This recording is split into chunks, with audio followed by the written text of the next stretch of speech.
go.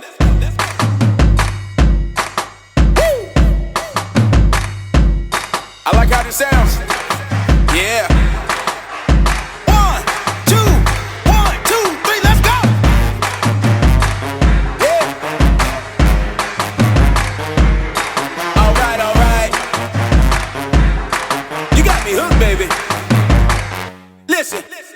Dark skin, where you been? See you every now and then. I've been trying to find the nerve to walk to you.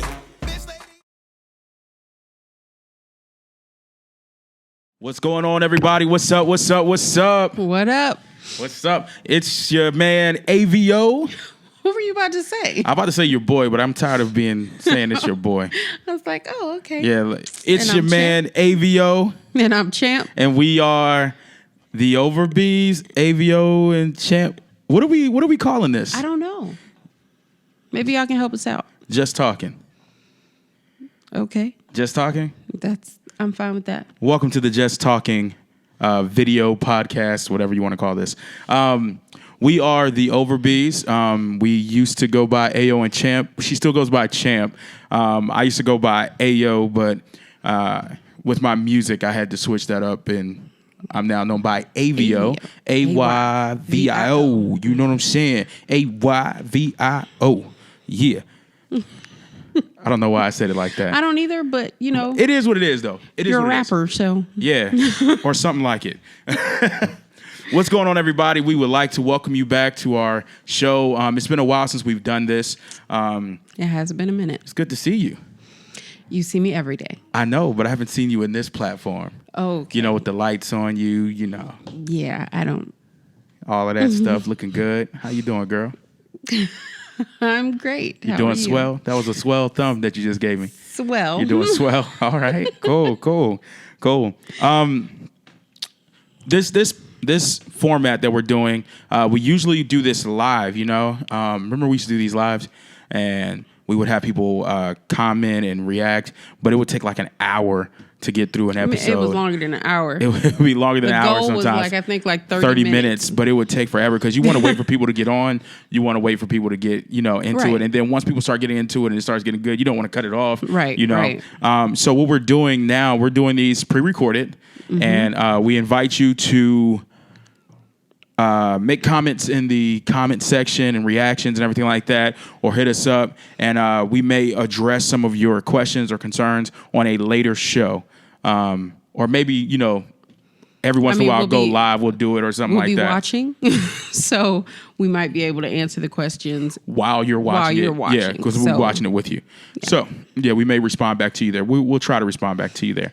But we just want to capture the two of us having conversations about topics that are important to us or that may be trending or pressing right now. And we just want to be able to have healthy dialogue between husband and wife. We don't always see eye to eye on everything. We don't always agree ideologically on everything. Right. But we find a common ground eventually. Sometimes quicker than others, but we do. Sometimes we agree to disagree. Yeah, on some things that aren't fundamentally needed for the relationship. Right. We just agree to disagree and let that go. Right. Bigger fish to fry, as they say. Pick your battles, still win the war. I don't know all these metaphors and similes and figures of speech and all that stuff. But you know what? We ride together. We die together. I wish you would. I was about to say good marriage for life. I'm about to say no bad marriage for life, girl. Don't nobody want that mess. Yeah. All right. Sorry. So, my bad. Let's talk about something that has been hitting in my Facebook world. Let me put it that way. With what are our plans for this upcoming school year when it concerns our children? Oh, okay. So I'm going to run this portion because... Oh, you're going to run this portion? Yeah. Okay. Okay, so, and that's just because I still have work... a computer and you don't. So you will do everything that I say. No, I'm just playing. Go Don't ahead. be yelling. My bad. That was my Adam Sandler impression. But that's only because I still work outside of the home, and you have taken the role of teacher for Caseland. Yes. So we've decided together that it's best for our children to stay home with him, and they'll all be homeschooled.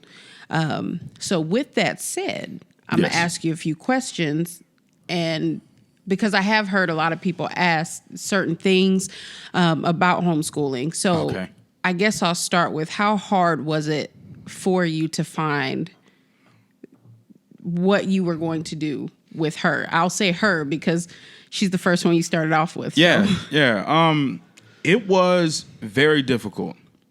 It was really hard, and I think I remember describing it to you as being like very like heart-wrenching. Like it was emotional for me. Not because like I was just like, oh my God, it's just so hard to find what to do for her. No, it was the reasoning that we pulled her out, in the manner in which it happened. Right. It was already like an emotional experience. Right. You know what I'm saying? It was like an emotional event. I was upset. I was heartbroken for my daughter. She was heartbroken. You were at school dealing with other people's kids. And I just didn't feel like she was in a place where she was loved anywhere near as much as we love her. Right. And I'm not saying that people should love her the way that we do, because, I mean, we're her parents. We're going to love her. But I just don't think she was loved like that. And it hurt me. You know what I mean? Right. So we pulled her out of school. I remember when I called you, I was like, look, I'm taking her out today. Right. Yeah. So when you started that transition, because it was pretty abrupt, I was still at school. In fact, I remember that conversation. Yeah. And you were like, okay, I'm done. And so you took her out. Mm-hmm. Your next step was looking for. Yeah. I told the school, I was like, yeah, I'm going to homeschool her. And the school was like, cool. Like, just dismissive, like, cool. Yeah, so we left out the school. She was crying. I was upset with the people that I spoke with at the school. And I came right home and immediately started to look for homeschooling options. Right. Which I didn't know the first place to start looking. So naturally, I started to Google it. And so that turned out to be fruitless, because there is so many things out there. There are so many things out there that they offer for homeschooling, for traditional school alternatives. Right. So I reached out to a friend of ours who homeschools, and they didn't immediately get back with me. I mean, obviously they're living life, they're homeschooling their kids. So, but for me, I was like, man, this is like the only thing I have pressing right now in my life. So I'm like trying to get answers in less than 2 seconds if I can. So I'm just still Googling, I'm still looking for stuff. And I stumble across a website that's like, yeah, give us your name and your phone number and your email and we'll get back to you. And I'm like, wow, this is sketchy. And so I wouldn't suggest that anybody else does that, because it was crazy sketchy, just out of nowhere. It was almost like a pop-up type thing. I don't even realize what website it was on. But in a moment of desperation, they be listening. They do, for real. They popped that up for you. Yeah, I don't even think I typed anything in. It just popped up. Yeah, I was on a whole different website. I was trying to order pizza or something. They be listening. But nah, it popped up and it was like, give us your name, phone number, and email address, and we'll contact you about more information with this. So I was like, cool. Put my name and number in, submit, and like within 20 minutes or so, somebody called me. And the guy gets on the phone. I mean, he's super hyped. He's enthusiastic about me being able to homeschool her. And he's telling me, yeah, you know, we have the curriculum and stuff like that, because that's what I was looking for. I was just looking for curriculum. Where do I find? So were you trying to be, when you first started out, were you actually trying to be teacher to her, or were you kind of hoping to be in the role that you're in right now? To be honest, I was just hoping to be good for her. Okay. Whatever that meant, you know. It wasn't anything about me, like I wanted to be the teacher or I didn't want to have a role. I just wanted to be whatever she needed to succeed academically. Yeah. You know. So I really just was looking for curriculum because I figured I would have to be the teacher. So looking up curriculum, and that's how I stumbled across this. Let's fast forward. So he's on the phone. He's like, yeah, we can send you all the information. And I'm like, okay, cool. So he's like, we'll send it to your email. And so I'm like, so what do we do about like the supplies? Like, how do I buy books and everything like that? He was like, nah, you don't have to buy anything. We'll send it all to you. I'm like, you'll send me all the books that she'll need, that I'll need for her? He was like, yeah. I was like, okay. So it was free. It was free, yeah. He was like, okay. yeah, no, it's all free. And so I'm like, man, it's all free. So you know what I'm thinking? Like, come on, Jack, what's the catch? You know what I mean? Like, come on. We know there's always some type of aha, like I got your moment when someone's offering something free. So I'm like, yo, what the heck is this that y'all can offer this free? Like, what do y'all get out of this? And I was like, so I'm going to be able to homeschool her for free, and y'all going to send me all this stuff? He was like, whoa. It's not actually like homeschooling in the traditional sense of homeschooling. It's a public school online. It's a charter academy through K-12 in your state. K-12 was the website I was on. I didn't know that it was K12.com. So K12.com. K12.com. Now, is K-12 like in every state? Yes. Okay. Yeah. So K-12 is like the national company, and then they have public and private schools in every state. Okay. So for anybody who is wanting to homeschool but not want to be that teacher, correct, they can go to K12.com. Yes. Sign up, and it'll be something for each of their states. For each one of their states, yeah. They send you the materials. They send you...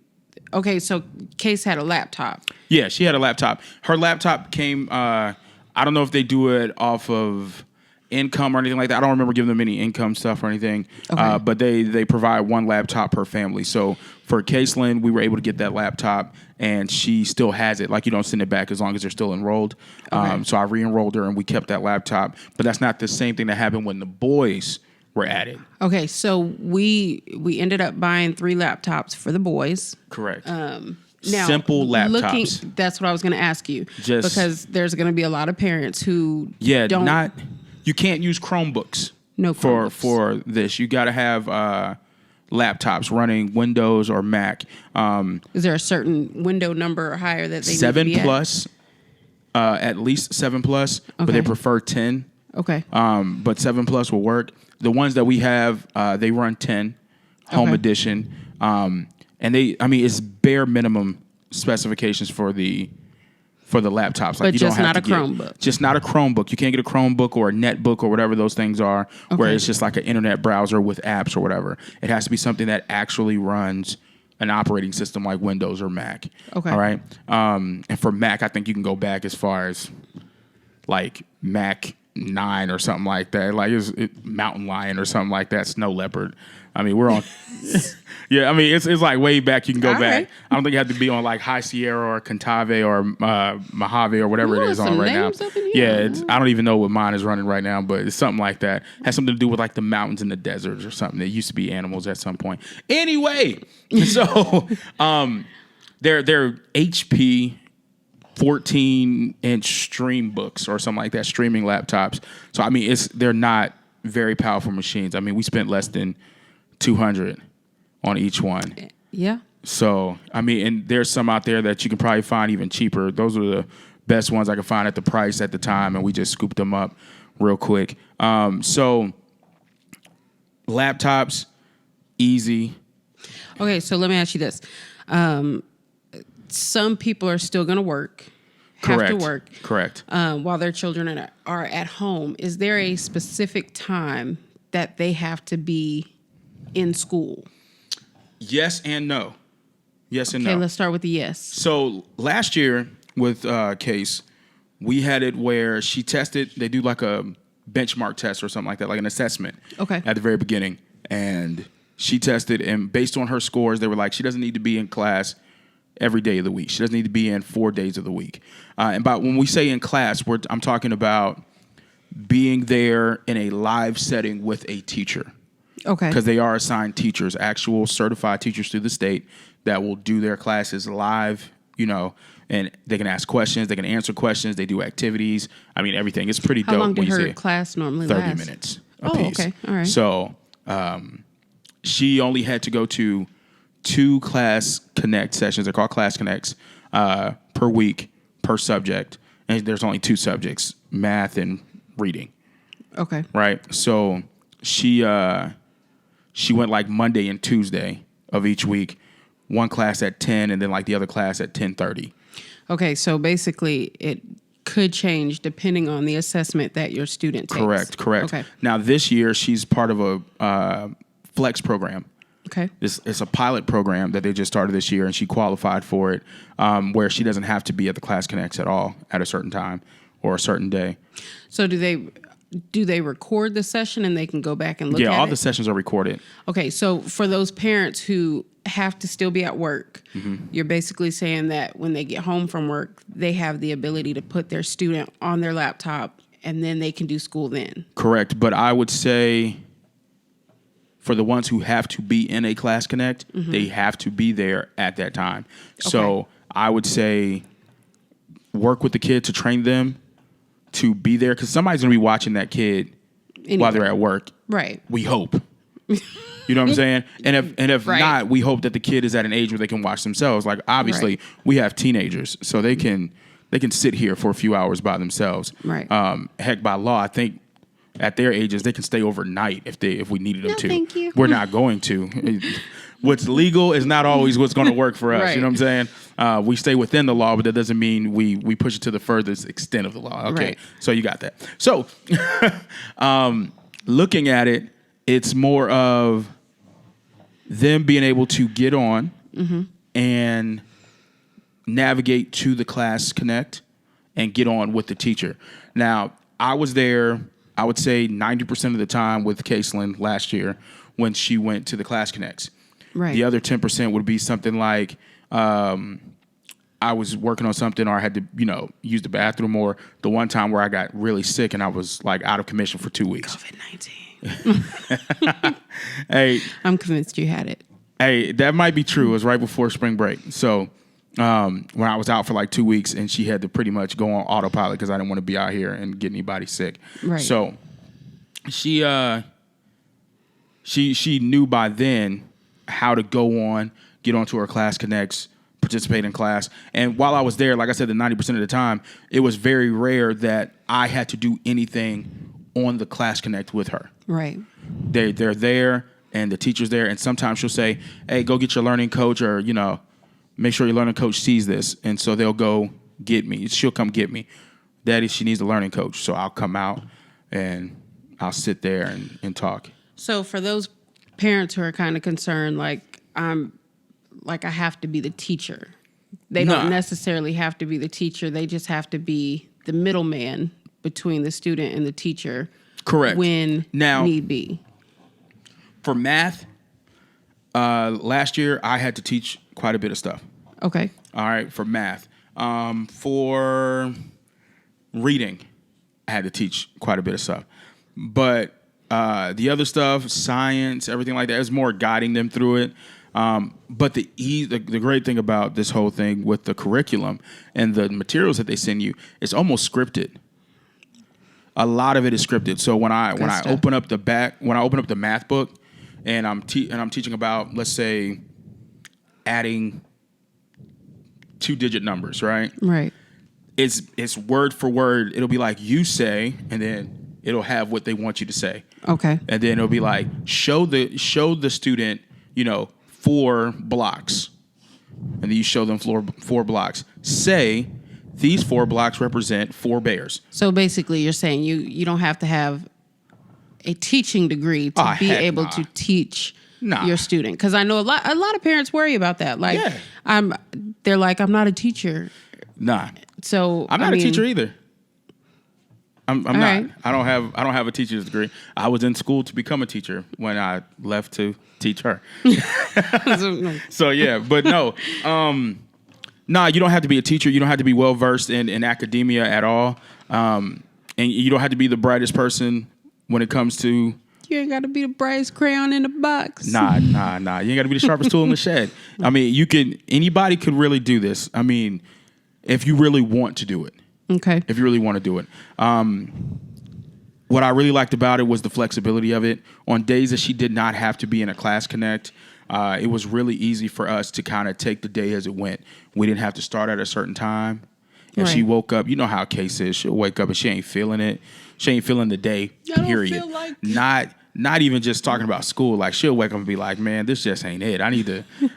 I need another hour. Yeah, I need to go back in and reset. Like, she'll come out in the morning and be like, nah, this ain't it. She's very self-aware in that aspect. I do like that. Yeah, very self-aware. Like, she'll wake up and you'll say something and it'll irritate her and she'll be like, oh, no, I'm real irritable right now. I need to sleep. Yeah, I need more. to go back and try this again. Yeah. But then she'll be trying to go to bed till 2, 3 o'clock That's what in the issue is. She'll stay in her room and she'll be up like, I don't know what the heck she's doing in her room. She'll be up and singing to herself or whatever.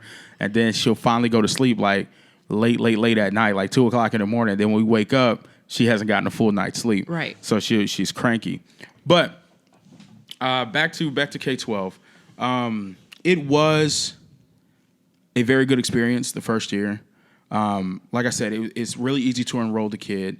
You're going to need the information, shot records, report cards from last year, your ID, proof of address and residency. So you're gonna need like utility bills or your. For us, we use utility bills. We don't. So have basically, a lease. anything you might take to the school to actually enroll them, you will need. It's the same way because it's technically a public school. Okay. It's the same way. You would do it the same way, except like you would have to upload your ID, like a copy of your ID or something like that. Which I mean is easy. You can take the picture of it on your cell phone. They'll take it. I'm pretty sure. Okay. So yeah, I mean it's not hard at all. Okay. They just want to see where your kids are and make sure that you are a legal resident. So where you're supposed to be. Right. Outings. They have outings. They have field trips. They have get-togethers for the kids. So it's not like your kid will be missing out on that. Are they able to play sports? For the district that they're in, I can only speak for our district because we're potentially talking to people who are all over the place here, spread out across the country. As far as Oklahoma goes, no. Okay. They cannot play sports for their public school system. But they can still participate in like AAU, rec league. I hear there's like a homeschool league. I have to look into that. I don't know. But I hear that's out there. It would be pretty interesting. Especially this year, because there's going to be a lot more students who are home. Right now, I mean, most sports are canceled anyway. That's true. So, I mean, and you know my motto when it comes to sports and how we say it with our kids, I tell them that they are student athletes. Right. Emphasis on being a student first. So when it comes to making a decision that we made for them, it was based on them being a student. Right. And not so much them being an athlete. Right. And I know some people's priority is a little different, and I'm not here to argue against that because what you have planned for you and your child and their life and what you see in them is what you see in them. You know what I'm saying? Right. But for us, we tend to lean more towards we want them to be grounded scholastically first. Mm-hmm. And then we'll move to the athletics. Right. You know what I'm saying? Let that be like a bonus for them more so than trying to go to school in order to play sports. Okay. So let me back it up a little bit. So you said you guys do outings. Yeah. What type of things have you guys done? Mind you, we came in halfway through the year. Right. So we did like ice skating. I remember that. I was hating a little bit. It was fun. Yeah. It was fun. My legs hurt so bad after that. But I mean, it was fun for me because it was her first outing with them. Like she had a little walker. She had a little walker on the ice. That was dope. They did arts and crafts. They had like giveaways and stuff where they were giving away headsets for the laptops and everything. She got to get books and stuff, and she got to meet her advisor here. And I mean, it was really fun. I enjoyed it because she enjoyed it so much. Right. It wasn't my favorite thing to do. I'm not an ice skater. You know what I'm saying? But I put the skates on. You could have taught my class for today. Shoot, I would have loved to. But at the same time, you know, I love to see her out there trying something new and actually liking it. And then when I thought she was ready to stop, you know, we went to the side and I was like, all right, babe, I'm ready to take off my skates. She was like, can we go around just one more time? Oh. I'm like, all right, cool. So we ran around again. We went to the news station here in town. I remember that. We took a tour of the news station. She got to see how they do the news, how they do the programming for TV. I did not know that there's a person here, that actually runs the TV shows that you see. Like, they have to press play on the commercials. They have to press play on the TVs. They have to make sure that this show comes on next. It's not as automated as you would think it is. Mm-hmm. It's not like some computer system doing it all throughout the day. No, there's a person, and then it goes like on autopilot overnight, and then the person has to be back the next morning early to catch it and put on the stuff for the rest of the day. Yeah. Yeah. So when you see like The Price is Right and stuff like that is on, there's somebody actually playing that Price is Right video. Right. Yeah. Okay. So they also did ice cream social for Valentine's Day, and then of course the school year was cut short after that. I remember that because she definitely kept asking me for weeks after. You want to take me to Cherryberry? Yeah, because we went to Cherryberry. Yeah, it was dope. It's like not today. Well, let's. But so. Let me take it back. So you're going to have all 4 of them here this year. How do you feel about that? I'm very excited, honestly. I know normally I'd be pulling my hair out or something like that. Send them all back. I don't want these kids here anymore. Send them back. I made a bad mistake. It was terrible. No, I really am excited at the opportunity to be able to impact their development. You know, as you know, was my work schedule the previous years, being in the Army, working for the government, all that stuff, I felt like I wasn't hands-on enough when it comes to their schooling. And when I didn't have the time, I didn't have the time, but when I did get the time, it was more of, I kind of want to relax or do me. You know what I mean? Right. So now I have the opportunity to really be here and help them grasp some of this stuff. I think I have a great impact on my boys, especially. So I'm ready to see how that works out in a schooling setting. Well, I'm excited for you. I'm excited to see how they do this year. I think it'll be a good experience for all of them, really. I think it'll take Caitlin some time to adjust to it because, you know, she's used to being here. And it's just her. Oh, Lord, she's so territorial. Yeah, so Lord have mercy. That'll be interesting to see that dynamic. But I'm excited for you guys. I think this will be a good year and, you know, a good alternative to their traditional. So I'm excited for you. Thank you. I'm excited for you. Thank you. Got anything else to say, baby? No, I'm good. But if you like this episode, like, subscribe, share. Do all of that stuff. Yeah, for all those who are looking for information. This is a good little video for them. So you like it, subscribe, check out the page later. Definitely more to come. Yes. So on behalf of my beautiful wife here, Champ, I am AVIO. We are the Overbees. Thank y'all for tuning in to Just Talking. I think I like that. I like it. You like it? I like it. Just Talking. We love y'all. God bless. Peace.